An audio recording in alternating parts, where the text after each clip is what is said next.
নমস্কার। B Bangla TV news পডকাস্টে আপনাদের স্বাগত। আমি স্বস্তিকা এবং আজকের পর্বে আমরা কলকাতার এক সাংস্কৃতিক রত্ন নন্দনের উৎপত্তি নিয়ে আলোচনা করব।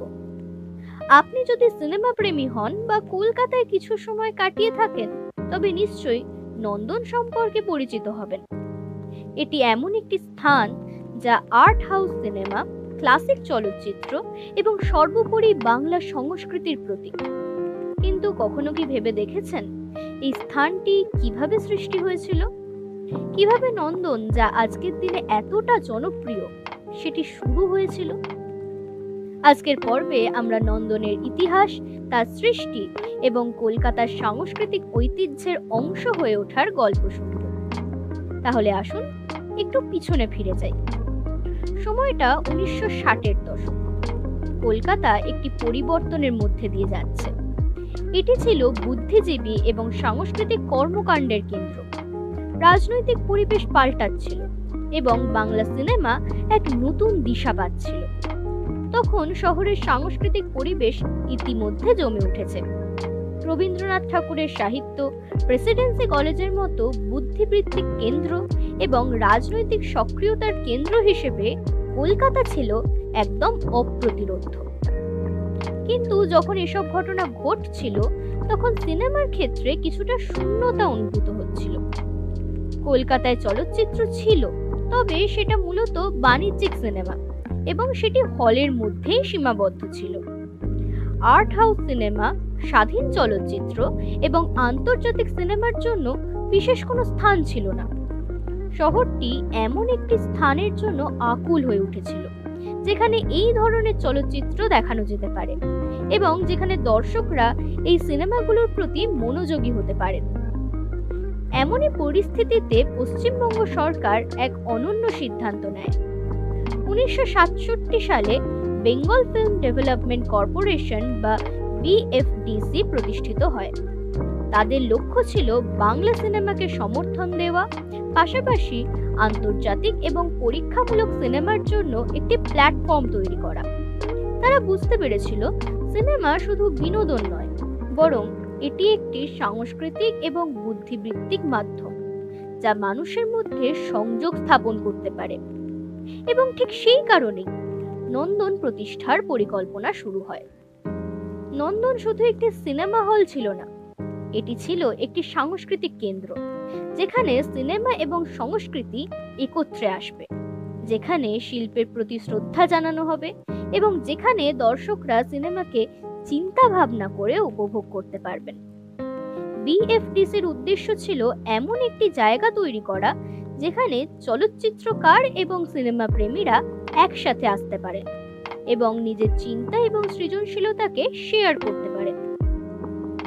নন্দনের জন্য যে স্থানটি বেছে নেওয়া হয়েছিল তা বিশেষভাবে গুরুত্বপূর্ণ ছিল।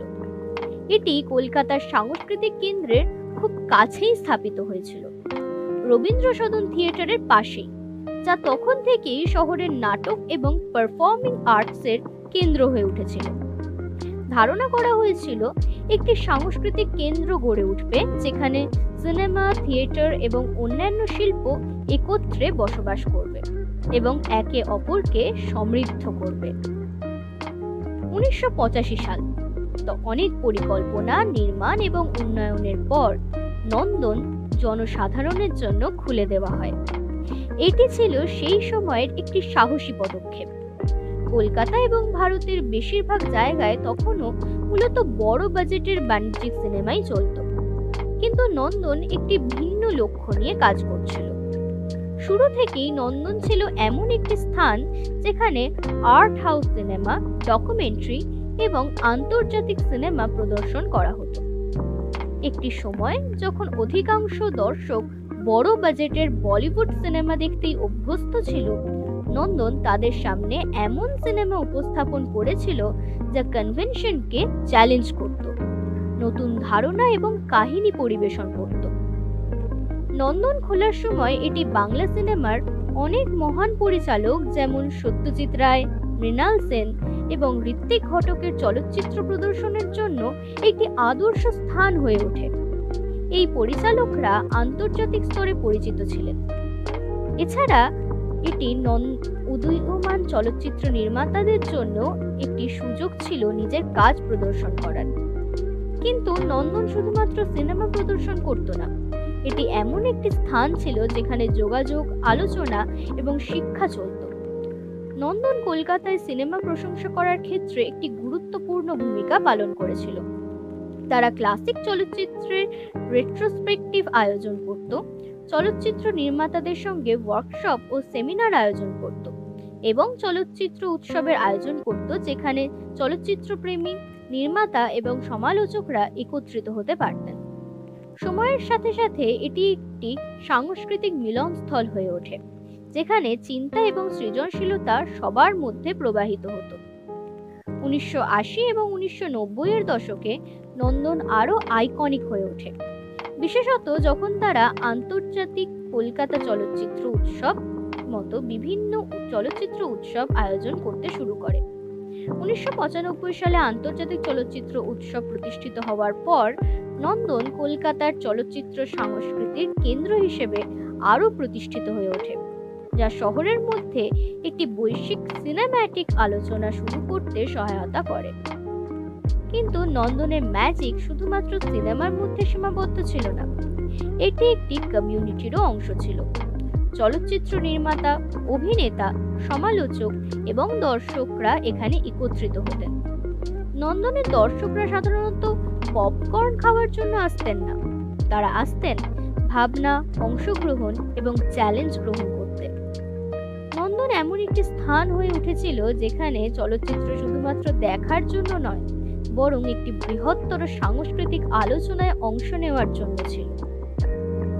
আজ নন্দন এখনো একইভাবে কলকাতার সাংস্কৃতিক ঐতিহ্যের প্রতীক হয়ে দাঁড়িয়ে আছে। শহর যেমন বদলেছে, তেমনি নন্দনও নিজের জায়গা ধরে রেখেছে। এটি শুধুমাত্র একটি সিনেমা হল নয়, এটি কলকাতার চিন্তা এবং সৃজনশীলতার এক অবিচ্ছেদ্য অংশ। আগামী দিনগুলোতে এটি সেই সব চলচ্চিত্রপ্রেমী, নির্মাতা এবং শিল্পীদের জন্য অনুপ্রেরণা দিতে থাকবে যারা সিনেমাকে শুধু বিনোদন হিসেবে নয়, বরং একটি শিল্প এবং চিন্তাভাবনার মাধ্যম হিসেবে দেখতে চান। তাহলে পরবর্তী সময় পর্যন্ত যখন আপনি নন্দনের পাশ দিয়ে হাঁটবেন, একটু থামুন এবং ভাবুন যে এর ইতিহাস কতটা গভীর। নন্দন সিনেমা, সংস্কৃতি এবং কলকাতার ঐতিহ্যের এক মিলনস্থল। এটা এমন একটা স্থান যেখানে শিল্পের সৌন্দর্য এবং শহরের প্রাণবন্ততা একত্রে মিলিত হয়। আজকের পর্বে আমাদের সঙ্গে থাকার জন্য ধন্যবাদ। আমি আশা করি নন্দনের এই ইতিহাস আপনাকে আরো একটু অনুপ্রাণিত করেছে, যাতে আপনি আপনার চারপাশের সাংস্কৃতিক স্থানগুলোকে আরো ভালোভাবে মূল্যায়ন করতে পারেন। আরো অনেক সাংস্কৃতিক গল্প জানার জন্য বি বাংলা টিভি নিউজ চ্যানেলকে সাবস্ক্রাইব করে আমাদের সঙ্গে থাকুন। পরবর্তী পর্বে আবার দেখা হবে।